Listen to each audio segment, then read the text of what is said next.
Jaya Radha Madhava Kunja Vihari Jaya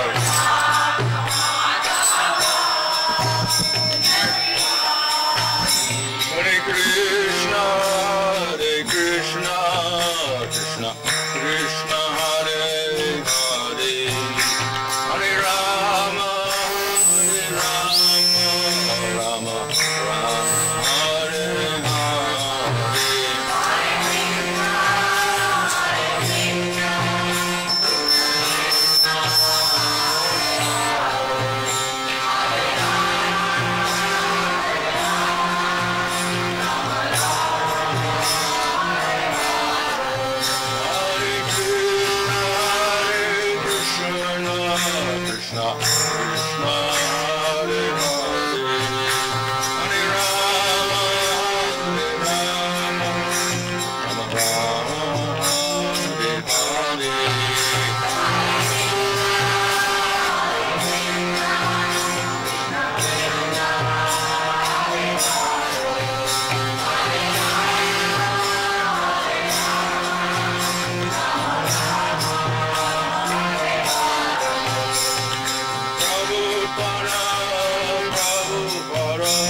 Prem Sagaho, Sri Krishna Chaitanya Prabhu Nityananda, Sri Advaita Gadadhar Shri Bhakti Vrinda Ki Jai, Sri Radha Krishna Gopal Gopada Shama Kunda Radha Kodi Giri Govardhan Ki Jai, Sri Vrindavan Dham Ki Jai, Navadut Dham Ki Jai, Gang Jamuna Tulsi Bhakti Devi Ki Jai, Ananda Koti Vaishnava Vrinda Ki Jai, Salavata Bhakti Vrinda Ki Jai, Go Prevendi. All glories to some of the devotees, all glories to some of the devotees, all glories to some of the devotees.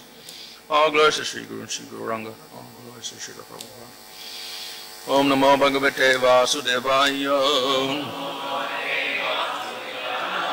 Om Namo Bhagavate Vasudevaya. Om Namo Bhagavate Vasudevaya. Om Vishnu Padaya Krishna Vastai Bhutale Srimate Bhaktivedanta Swami Nityanamane Namaste Saraswati Devi Gauravani Prachadane Nirvasesha Shunyavadi Patsatya Deshatadane Sri Krishna Chaitanya Prabhu Nityananda Sri Advaita Gadadhar Shivasadi Gaur Bhaktarinda Hare Krishna Krishna Krishna Hare Hare Hare Rama Rama Rama Hare Hare. Reading from Srimad Bhagavatam Canto Dan chapter 54 verse 1. Shri Sukha Uvacha Iti Sarvesi Samramba Vahan Aruhya Damsita Swatsvar Balai Parikranta Anviyu Drita Karmokaha.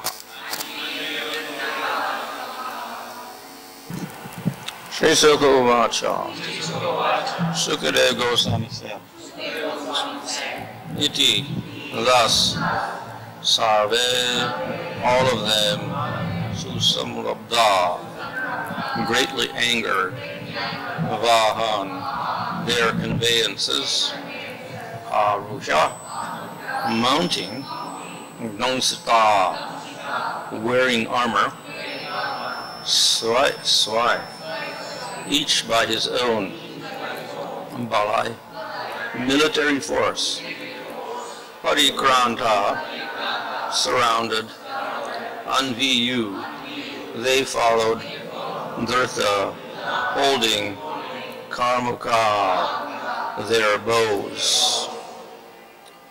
Sukadeva Goswami said, having thus spoken, all those infuriated kings donned their armor and mounted their conveyances. Each king, bow in hand, was surrounded by his own armor as he went after Lord Krishna. The commanders of the Yadava army, seeing the enemy racing to attack, turned to face them and stood firm, O king, twanging their bows. mounted on the backs of horses, the shoulders of elephants, and the seats of chariots. The enemy kings, expert with weapons, rained down arrows upon the Yadus like clouds pouring rain on mountains. Slender-waisted Rukmini, seeing the Lord's army covered by torrents of arrows, shyly looked at his face with fear-stricken eyes. In response, the Lord laughed and assured her, "Do not be afraid, beautiful-eyed one. This enemy force is about to be destroyed by your soldiers." Purport. To express his great affection for Rukmini, Lord Krishna gallantly referred to his own Yadava army as "your man," indicating that the Lord's entire dynasty was now the property of his beloved queen.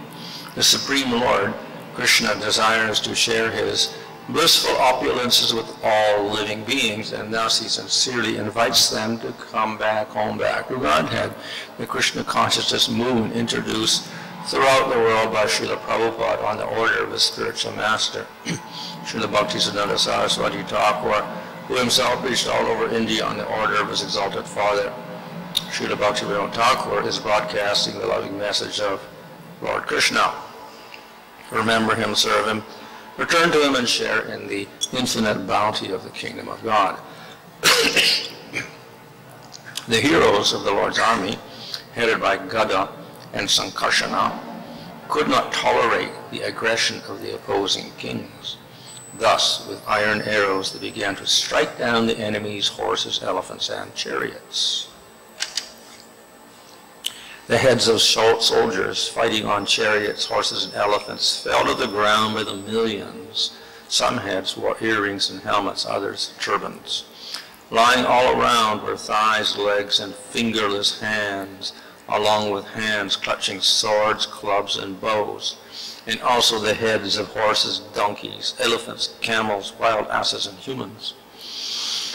Karaba indicates the portion of the hand from the wrist to the base of the fingers. The same word may also indicate elephant's trunk, and thus in this verse the implication is that thighs lying on the battlefield resemble the trunks of elephants.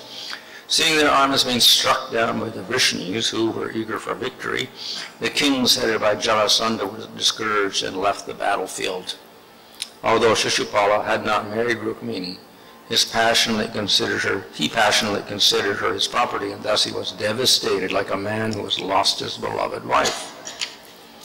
The kings approached Shishupala, who was disturbed like a man who has lost his wife. His complexion was drained of color, his enthusiasm was gone, and his face appeared dried up. The king spoke to him as follows. Jarasandha said, "Listen, Shishupala, O tiger among men, give up your depression. After all, embodied beings' happiness and unhappiness is never seen to be permanent, O king. Just as a puppet in the form of a woman dances by the desire of the puppeteer, so this world, controlled by the Supreme Lord, struggles in both happiness and misery." Purport: by the will of the Supreme Lord, living beings are awarded the proper results of their own activities. One who understands the absolute truth surrenders to the absolute truth, the Supreme Personality of Godhead, and is no longer considered to be within the material system of existence. Since those endeavoring within the material system or world are necessarily trying to exploit the creation of God, they must be subjected to reactions which are perceived by the conditioned souls as miserable and joyful. In fact, the entire material way of life is a fiasco when seen from the perspective of absolute bliss.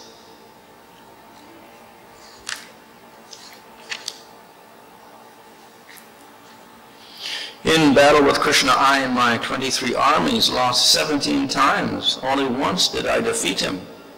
Jarasandha offers his own life as an example of the inevitable happiness and distress of the material world. But still I never lament or rejoice, because I know this world is driven by time and fate. Purport: having stated that the Supreme Lord controls this world, Jarasandha explains the specific method of control. It should be remembered that in the Vedic text, kala, or time, does not refer merely to a system of measuring planetary movements such as days, weeks, months, and years, but rather to the way things are being moved. Everything is moving according to its destiny, and this destiny is also described as time. Since everyone's destiny is revealed and imposed by the movements of time. And now all of us, great commanders of military leaders, have been defeated by the Yadus and their small entourage who are protected by Krishna. Now our enemies have conquered because time favors them. But in the future, when time is auspicious for us, we shall conquer. So here we have the outcome of the battle. Everyone, all the demons were defeated. And there's a description of all the corpses lying on the battlefield, and then the armies of the enemy being very depressed, and including Shishupala. And then Jarasandha and others, they console or comfort Shishupala by stating some things which are not actually untrue. And we'll find that other persons, even the Supreme Lord, will speak in the same way about the impermanence of the material world. So we see that even the demons do have some wisdom of sorts. But even though we see that Jarasandha here mentions the Supreme Lord, they actually don't associate that word with Krishna. They don't think of him as the Supreme Lord. Otherwise, they wouldn't fight with him. But nevertheless, Jarasandha here is talking about how the Supreme Lord is the ultimate controller of time, and then time operates in the material world, and everything becomes impermanent. And you may gain or lose, or get happiness or distress according to the force of karma and time. So this is not wrong, it's actually a true statement. But the demons don't recognize Krishna as that person. And when it actually comes to worship, they will never worship even the Supreme Lord, even if he's there. So, though they may speak some words which are true, ultimately they don't accept the Supreme Lord. So often the demons are at the level of jnana, and they will preach from the point of view of jnana, in which they appreciate the temporary nature of the material world, and ultimately the necessity of tolerating everything and becoming indifferent to the material world and going to a higher level. Of course, they never aspire for liberation even. What makes them demons is the fact that they aspire for enjoyment in the material world. But they do appreciate the fact that there is some higher state of peace. Nevertheless, they use this in certain circumstances, not that they actually believe it, but they use these concepts to pacify others. So here we see Jarasandha talking like this to Shishupala. And he gives the example of his own self losing so many times to Krishna. And similarly, we'll see that Hiranyakasipu will pacify the wives of Hiranyaksha, etc. So the demons will speak words that are not incorrect from the point of view of jnana.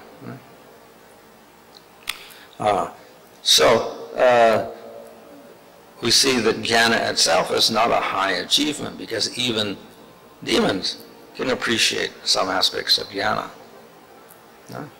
Now, of course, they're not complete jnanis, because, as I said, they're attracted to enjoyment of the material world. But at least they can understand something of the nature of things. But even though they understand, they don't act in that way and give up everything and then go for liberation. So they have an understanding of jnana, but they don't put it into practice. And in convenient places, they will think about it or preach it, as here. Therefore, they're not completely unintelligent, but it's limited. So they appreciate some aspects of jnana, and they can use that. They don't ultimately go for the goal of jnana, and beyond that, they can't get to the level of bhakti at all. So they talk about a Supreme Lord controlling everything like a puppeteer controls the world, but they don't really appreciate a Supreme Lord, and they never worship him. So, though we have words discussing these things, The actual important thing is that one puts them into practice. So if we're going to talk jnana, then we should actually do it and give up material endeavors, give up attachment to wife and family and kingdom and winning, etc. And reject the whole world and go for liberation. But even that is, I said, it's not the perfect conclusion because they don't go beyond that to worship the Supreme Lord. So we can see that jnana, after all, is not such a high position. To reach the level of jnana is not really a high position because the demons get there and they can appreciate it. But the demons never appreciate the Supreme Lord. And that means that they're on a much lower position because they can't accept the Supreme Lord. Often, like Prahlad, he will say that I'm very unfortunate because I'm not only born in a family of demons, but they preach jnana. And that is contrary to bhakti. So consequently, I'm influenced by that jnana in my bhakti also. So he laments, oh, I have jnana, Mr. Bhakti, because of the influence of my demon family, etc.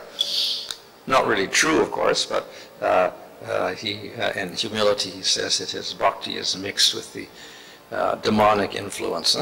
So he associates jnana with demons. And we also see that when the Lord kills demons, they can make it liberation.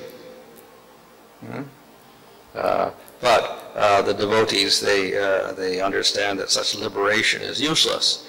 And if that's what the demons get, then why would the devotees want liberation? It's not a goal that the devotees aspire for at all. If the demons, the Lord rewards the demons by giving them liberation. So, therefore, the whole process of jnana and the goal of liberation are put in a lower category because one, of course, there's no worship of the Lord. Two, this is the goal of the demons that get killed by the Lord. So it's not very significant at all. So jnana, of course, is not false. It is praised by the scriptures, especially the Upanishads.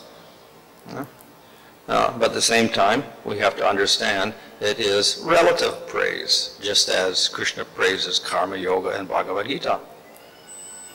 And definitely jnana is higher than karma yoga. But jnana is not the end of everything. So the acharyas will criticize jnana not because of its good qualities of getting detachment, etc., but because people often take jnana as the final goal, and they don't go beyond jnana. So as a step in a series of processes to reach the Lord, then it is acceptable. But if it is isolated and taken as a final goal, then it is rejected. So jnana is favorable in the sense that it creates some detachment from the material world and enjoyment here and an understanding of the temporary nature of the material world, and we do have to strive for something more. So that's its good aspect.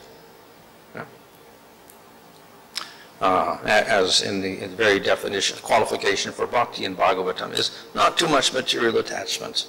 So jnana is good for getting that detachment. And in the Nectar of Devotion, the Rupa Goswami says, this jnana and vairagya in the beginning may be a little helpful because they create this detachment. But then the negative aspect is that if one gets completely absorbed in this jnana, one loses a taste for bhakti. It becomes exclusively centered on this liberation without worship of the Lord, and no development of attachment to the Supreme Lord, instead merging in Brahman. So this is the negative aspect of jnana. It leads one to reject the Lord. And therefore, though Rupa Goswami says jnana and vairagya are favorable a little bit in the beginning, he says ultimately, when one becomes attached to them, then they make the heart dry up. Shushka, it becomes dried up, which means in the whole process of bhakti is softening and melting of the heart. And that's defined in prema, where the heart is completely melted. In other words, one is completely attracted to Krishna with affection. That is a melted heart. And if we do jnana, this tends to dry up that heart. So the affection becomes less and less and less.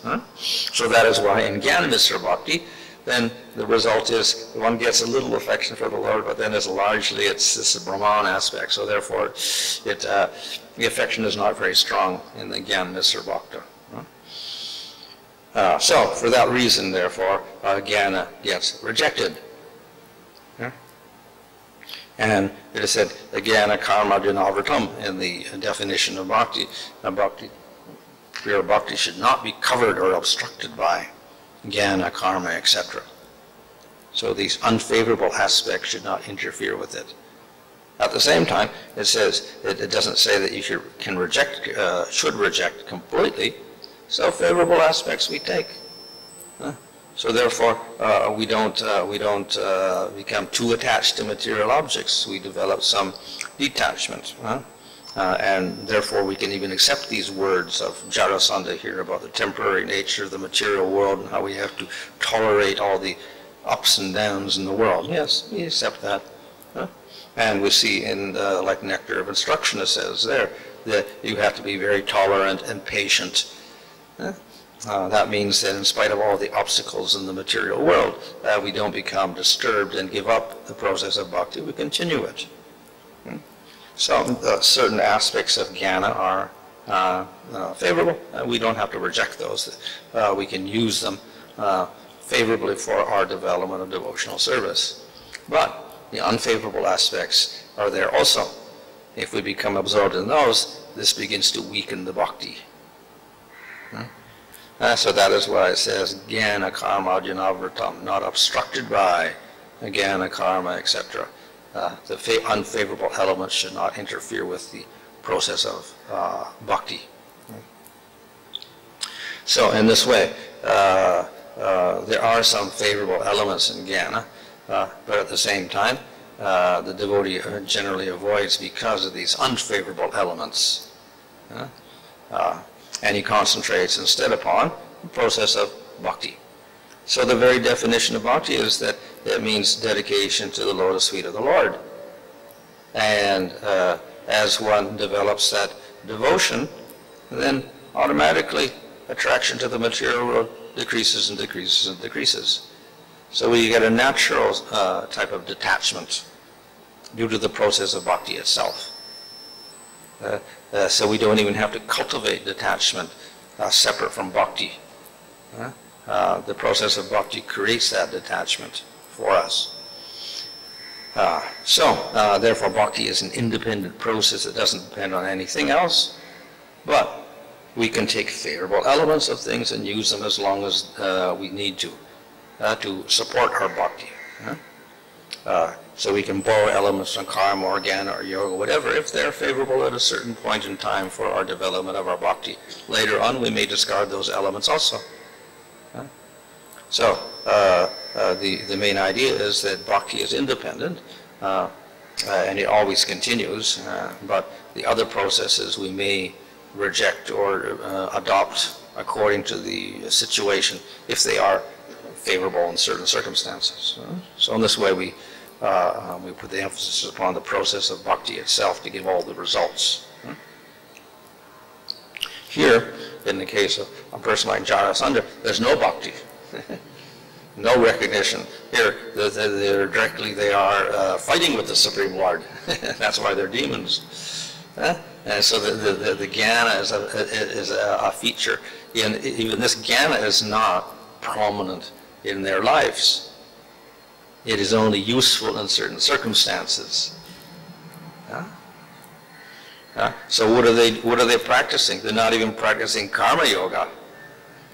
Because karma yoga, if done properly, also accepts Supreme Lord and appreciates Supreme Lord. So they're doing something because they're kings, they're ruling a kingdom and implementing rules and regulations, etc. And it may appear like karma yoga and varnasrama, etc. to some extent, but no recognition of the Supreme Lord at all. So then such a system is considered useless. This is the asuric varnasrama system, a social system with no acceptance of the Supreme Lord. It may look very good on the surface, but its goal is completely opposite of Supreme Lord. Varnasrama system is acceptable because it's aiming towards Supreme Lord, and it includes worship of the Supreme Lord, and no offense to the Supreme Lord. It is not also considered to be the primary process. It's rejected ultimately by Krishna also in Bhagavad Gita, Sabra Dharma Parityāja. Give up all the dharmas. Why? Because though it has bhakti in it, bhakti is not the major part of it. The major goal of karma yoga is artha and kama. Stay in the material world. So that's the goal of the demons. But their system of karma yoga or whatever, there's no acceptance of the Lord. So therefore it is futile. The karma yoga which accepts the Supreme Lord, this actually can succeed. The people get purified and they rise to a higher level, they rise to sattva, and eventually they take to the process of bhakti. Without the Supreme Lord there, the whole process is confusing and without a proper goal if it's only artha and kama. And they don't do much except struggle for enjoyment in the material world.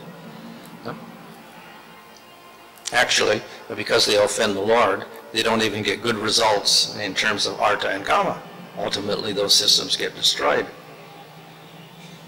So if we want prosperity in the material world, then we also have to include worship of the Supreme Lord in that also. So the proper varnasrama or the daiva varnasrama includes worship of the Supreme Lord. Then you can get your artha and kama peacefully, and it's not a big problem. Here, Jarasandha is preaching some isolated facts of jnana, as opposed to their indulgence in karma yoga without the Supreme Lord, or varnasrama without the Supreme Lord. So they have a semblance of following all the principles of karma yoga and jnana, etc. And it's all superficial. It's all devoid of ultimate purpose of the Supreme Lord. Whereas in the proper system, karma yoga and jnana yoga function to lead one to bhakti. And here the jnana is not used for that purpose at all, nor there is the karma yoga. It is only for artha and kama. So there's a resemblance to Vedic wisdom. At the same time, it's also quite different because there's no acceptance of the Supreme Lord. Varnasrama dharma, we know that varnasrama according to Gita is based on guna, not on janma. So we can find even a Vaishnava as a devotee, he may have an inherent nature of being a Kshatriya, and he may continue that keeping Krishna in the center. There is not harm. Because everybody cannot be a Brahmin, he can still slant shlokas and... No, we can always do participate in the varnasrama system, and we see that Krishna encourages Arjuna to do that. Of course, he's not a real kshatriya because he's a nityasiddha devotee, but he's acting as a kshatriya. So he says, you do your duty and don't go beyond your duty, etc. So one can do that, and the Lord will encourage it, as long as those duties are not contaminated, but they don't contaminate the bhakti and overcome the bhakti. So when the goal of varnasrama becomes more prominent and the goal of bhakti becomes less, then we end up simply with varnasrama system and worship of the Lord to attain the goals of artha and kama. So the goal of bhakti is quite different. It's actually beyond artha, kama, dharma, and moksha. So if we get caught up in the system, that's not good as far as devotional service is concerned. But a devotee can practice, and he can do both, and generally it's encouraged in India to do that. Outside of India, there wasn't a varnashram system, so therefore one would simply do bhakti. But within India, then even up to 500 years ago, people had even in Kali Yuga, a little bit of varnashram system was left, so they would follow the rules and act within their varna, etc. But they would also do the bhakti, and it wouldn't interfere with their the bhakti. The rules of varnashram would not contaminate or interfere with their bhakti. So it can be done. There's no problem with it being done.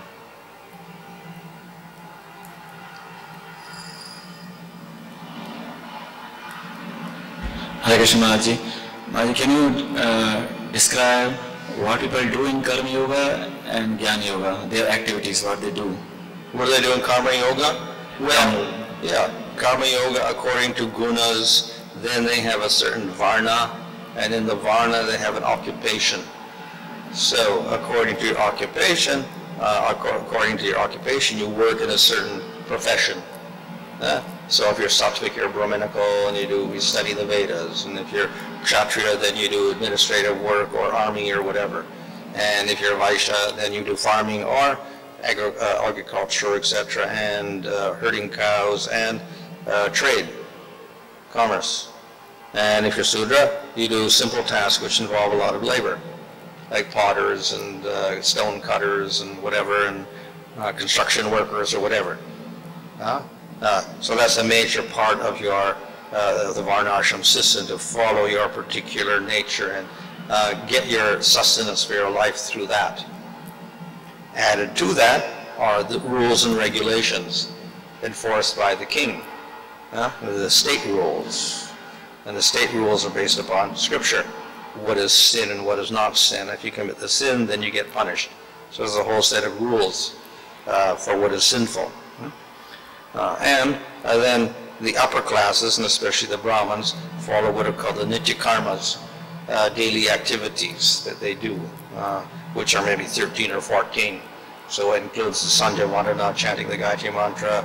It includes the Pancha Mahayagya, which means recitation of the Vedas, worship of devatas, and the Supreme Lord, serving guests, offering tarpanas to the ancestors, etc. It involves, these are some of the nitya kriyas and whatever. Then there's certain periods of the day you have to do certain things, like certain times are dedicated to study of the Vedas. And then one also has the naimittic karmas one has to do, such as shraddha rites, etc. So if one is twice born, one should do all of these things every day, as well as do one's occupational duties.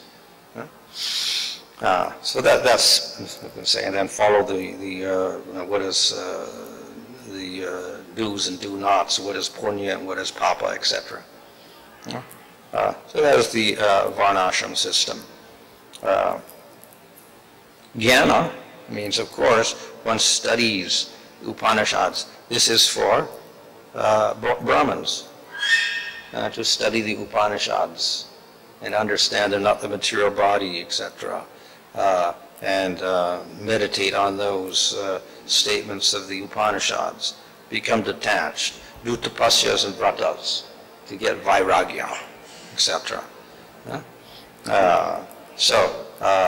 This is, I can say, in the Bhagavad Gita we'll find when Krishna gives some activities there.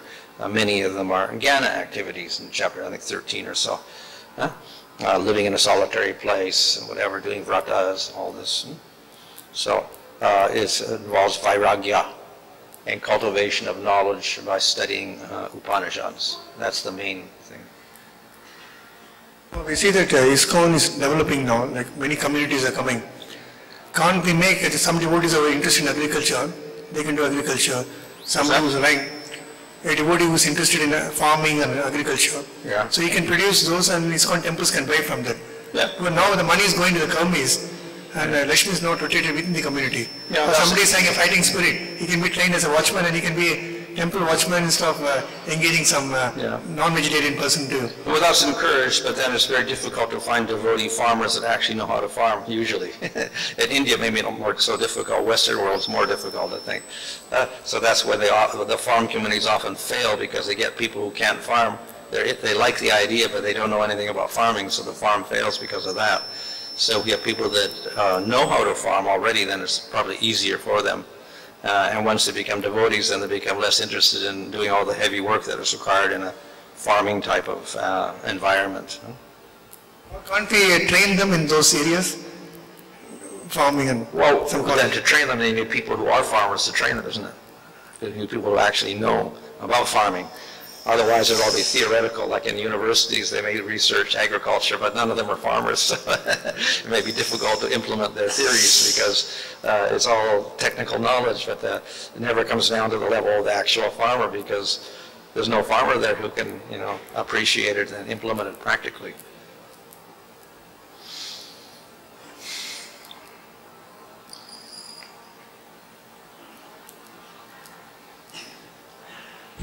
We see here Jarasandha, he was telling to Shishupala that actually time is not auspicious, that's why we got defeated by this. Yeah. So the idea is that due to time, sometimes Tamaguna is prominent, sometimes Rajaguna is prominent, sometimes Sattva-guna is prominent. So in cycles, of course, broadly we know that Satya Yuga is Sattva, Kali Yuga is Tamas, that's the broad one.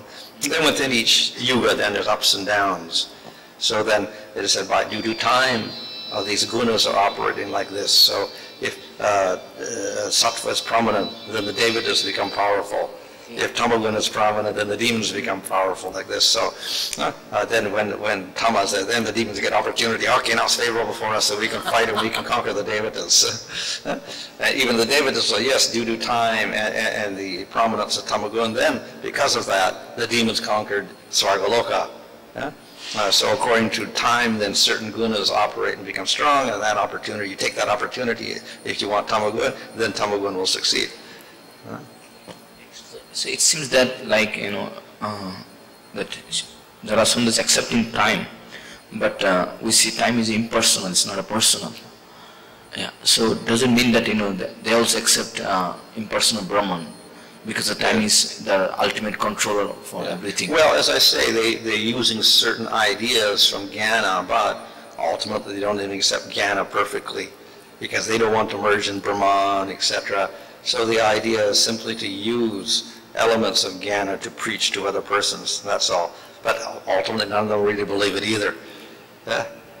Because so they say, yes, we have to tolerate our a loss of kingdom, etc. Actually, they don't tolerate, they become more full of hate, and they try to kill Krishna again and again and again, as Jarasandha tries, So they're not really following the exact words of even Jarasandha here, that they may control themselves, but still they're waiting for an opportunity again to conquer. So they never give up their desires for material enjoyment, etc., which a true jnani would. So another question was see, normally we see those who are demon, normally they are very rich, even very opulent. So question might come again, see, to be successful also, normally we need to worship the Lord. But we don't see that they normally worship the Lord. Who? The demons. They don't worship the Lord. But so therefore they fail. They don't worship the Lord, they hate the Lord. So this is their problem. And then they get killed by the Lord or whatever. Now, of course, if the Lord is not the time for the Lord to come, then we have demons also, and they will also fail. They may get temporary success, as we see the demons do, like Hiranyakasipu temporarily, he gets control of the world or whatever, but then he crashes again. So other times also, demons become powerful, and then they're defeated, they fail, and their kingdom falls apart. But for timing, they enjoy so much. Or sometimes, yeah, they can do, but it's temporary, all temporary. We will find even for those who are devotees of the Lord, material world is temporary, so everything disappears. So they can get a good position due to sattva, but then sattva doesn't last forever, fails. So and generally Kali Yuga is like that, nothing succeeds. And at the end of Kali Yuga, then too bad, therefore the Lord restores everything to sattva again. And it becomes easier for devotees then. Maharaj, do you think that the jnana that these demons acquire is realized, or they don't realize it because It's not realized, and they're just using part of the jnana. As I said, they don't believe in the goal of getting moksha. Because if they did, they wouldn't want to be striving for getting kingdoms and all of this stuff. So it's theoretical knowledge which they use for their own purposes, that's all. So when they get killed by Krishna, is their liberation direct, or do they get some other opportunity to again associate with the Lord? Well, generally it's direct, because of the certain blessing. The Lord doesn't hate the demons, so he gives them liberation, which acts one. They don't have to get reborn in the material world, so they don't trouble anybody anymore. And so it's a situation of peace for everybody. So it's a good solution for everybody if they get killed and get Brahmana liberation. Maharaj, how to understand bhakti mixed with jnana? Means what is their consciousness? How do they think? Bhakti mixed with jnana. Bhakti mixed with jnana. Yes, how to understand? Means whether I am following the pure devotion or I am following bhakti mixed with Well, jnana. if it's mixed with jnana, then one also has a desire for liberation or freedom from suffering and karma, etc. So that element will be there in the bhakti. Yes, we recognize the Lord and we're favorable, but still we're attached a little bit to getting liberation. So if that is there, it weakens the bhakti to some degree. But in Bhakti Vinod Thakur, in most of the songs he prays, please deliver me from this world, material world. But yeah, so when the devotees say that, they don't actually mean liberation. It means deliverance to the lotus feet of the Lord. That's all it means. Thank you. Yeah?